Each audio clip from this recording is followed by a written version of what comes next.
Welcome, friends. It's so good to be with you today. I hope you're having a blessed day wherever you are.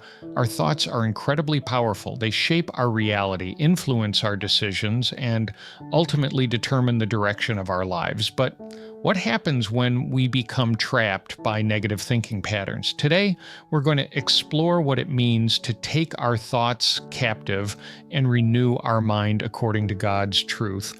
Have you ever noticed how your mind can swing from confidence to insecurity in just moments?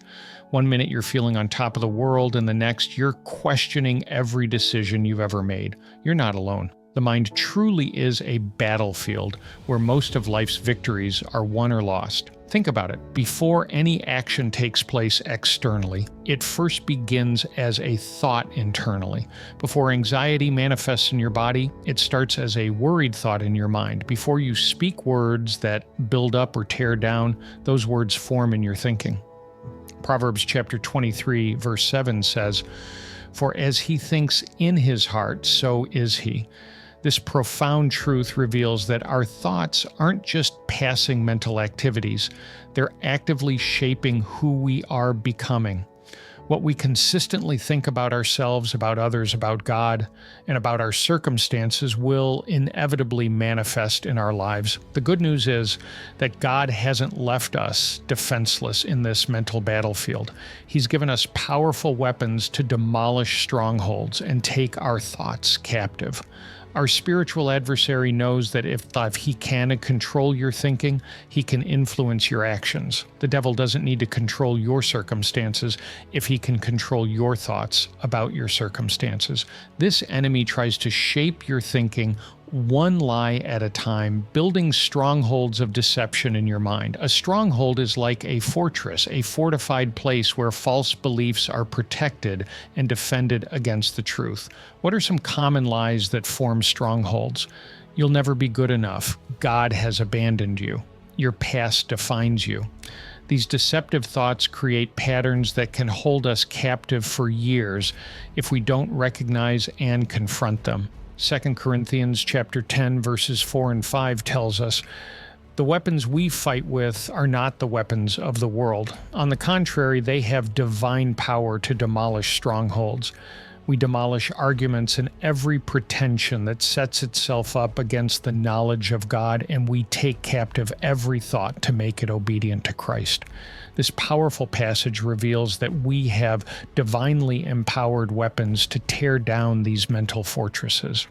The Greek word for power here is dunamis, from which we get our word dynamite. That's the explosive, transformative power God has given us to change our thinking. It's time to pause and take inventory of what's really going on in your mind. What thoughts dominate your thinking? What narratives play on repeat throughout your day? Ask yourself, do your thoughts drift more toward worry or peace? When you wake up in the morning, does your mind immediately race to all the problems you might face, or do you find yourself resting in God's presence? Also consider, do your thoughts tend toward the negative or the positive?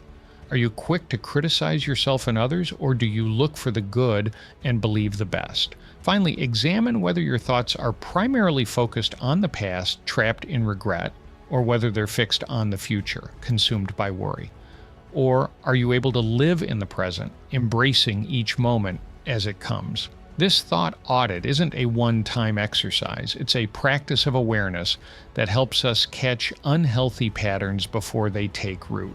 Our lives are always moving in the direction of our strongest thoughts. This isn't just spiritual wisdom, it's also confirmed by scientific research. Studies in cognitive behavioral psychology have shown that many emotional and behavioral issues are directly linked to unhealthy thought patterns. Your mind is like the control center for your entire life. Just as a ship's rudder determines its course, your thoughts determine your direction. Small, seemingly insignificant thoughts can, over time, lead to dramatic changes in your life's trajectory. If you constantly think, "I can't do this," you'll find evidence to support that belief. If you repeatedly tell yourself, "Nobody truly cares about me," you'll interpret others' actions through that lens. If you believe God has forgotten me, you'll feel distant from His presence even when He's right beside you. But the reverse is also true. When you think, with God's help, I can face this challenge, you'll discover strength you didn't know you had. When you believe, I am deeply loved, you'll recognize the many ways people and God show you love every day. This principle is powerfully illustrated in the life of Moses. When God first called Moses to lead the Israelites out of Egypt, Moses was consumed with thoughts of inadequacy. "Who am I that I should go to Pharaoh?" he asked. "I am slow of speech and tongue." His negative thinking nearly prevented him from stepping into his divine calling. But as Moses began to trust God's promises and change his thinking, he transformed from a hesitant shepherd into one of the greatest leaders in biblical history. If our thoughts determine our lives, then transforming our lives requires transforming our thoughts. But how do we do this? How do we break free from toxic thinking patterns? Romans chapter 12, verse 2 tells us, "Do not conform to the pattern of this world, but be transformed by the renewing of your mind." The word transformed in the original Greek is metamorpho, from which we get our word metamorphosis. It's the same dramatic change that occurs when a caterpillar becomes a butterfly, a complete transformation from the inside out.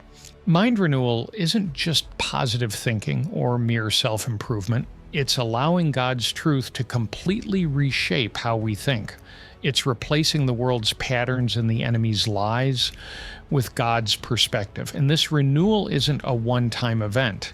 It's an ongoing process that happens day by day as we immerse ourselves in God's Word. We all have mental strongholds, patterns of thinking that have become so entrenched that they feel like absolute truth. These strongholds often form in childhood or during traumatic experiences, and they can control our lives for decades if left unchallenged. Common strongholds include perfectionism. I must do everything perfectly or I'm a failure. Rejection. I'll always be abandoned by those I love. The victim mentality. Bad things always happen to me. Comparison. Everyone else is doing better than me. And worthlessness. I don't deserve love or success. These strongholds aren't just negative thoughts that pop up occasionally. They're deeply rooted belief systems that color how we see ourselves, others, God, and the world. One way to identify your strongholds is to look for emotional triggers. What situations consistently provoke an outsized emotional response in you? Another approach is to examine your repeated patterns. Do you consistently sabotage relationships? Do you habitually procrastinate on important goals? These behavioral patterns usually stem from strongholds in your thinking. Once you've identified a stronghold, resist the temptation to shame yourself for it. Recognizing them is simply the first step toward freedom.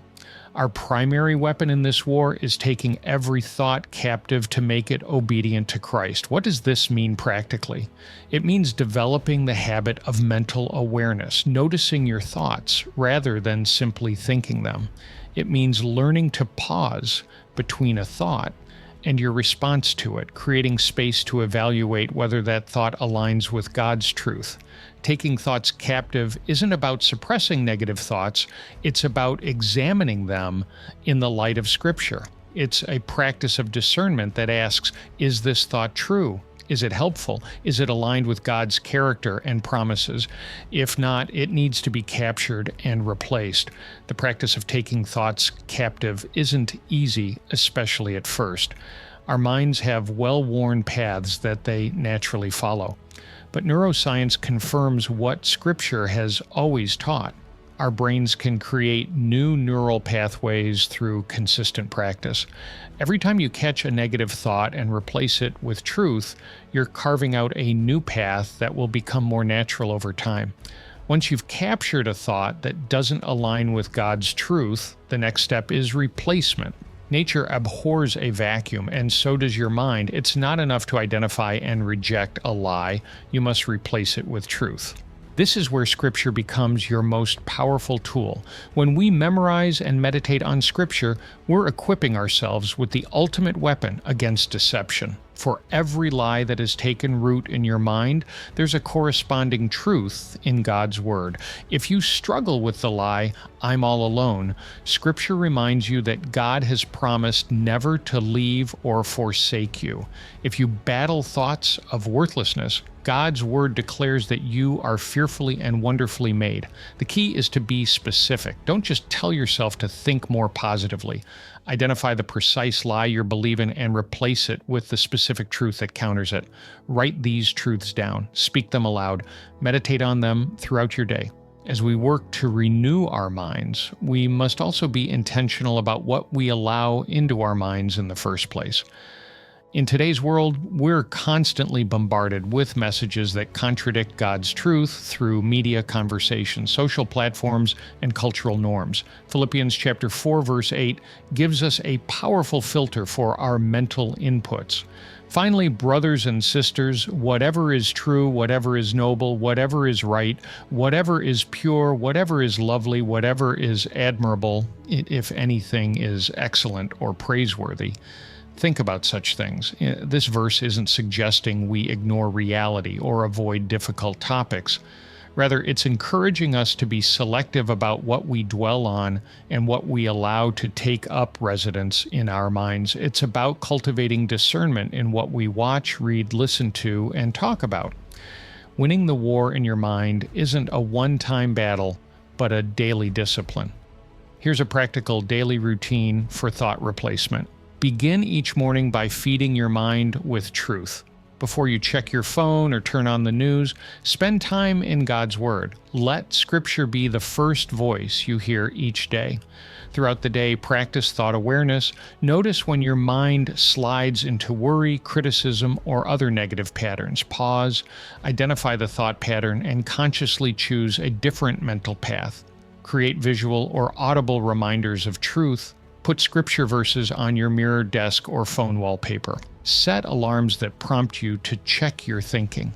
Find accountability in community. Share your journey of mind renewal with trusted friends who can remind you of truth when you forget it. End each day with gratitude. Before you sleep, reflect on evidences of God's goodness and faithfulness in your life that day.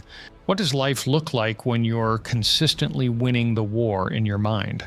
It's not a life without problems or challenges. Those are part of our earthly journey. But it is a life characterized by peace amid storms, clarity amid confusion, and hope amid hardship. A renewed mind responds to circumstances rather than reacting to them. It interprets events through the lens of God's character and promises rather than through fear or past wounds. It sees possibilities where others see only problems. When your mind is renewed by God's truth, you'll find yourself making decisions from a place of confidence rather than anxiety. You'll approach relationships with love and grace rather than insecurity. You'll pursue God's calling with courage rather than being paralyzed by self-doubt. This transformation is available to every believer. No matter how long you've struggled with negative thinking patterns, no matter how deep your mental strongholds, God's truth is more powerful. Today, I encourage you to decide to change your thinking so God can change your life. Take that first step by identifying one negative thought pattern and finding a scripture that directly counters it. Write it down, speak it aloud, meditate on it, and watch as God begins to renew your mind and transform your life from the inside out. Remember, friends, you have been given the mind of Christ. You have access to divine wisdom and perspective, and you have been equipped with weapons that have divine power to demolish strongholds. I'd love to hear your thoughts on this topic. What mental strongholds have you identified in your own life? What scriptures have been most helpful in renewing your mind? Please share your experiences in the comments below. And if this message has encouraged you today, please like, share, and subscribe to the channel for more uplifting content. Together, let's continue to transform our thinking so we can transform our lives. Have a great day, and God bless.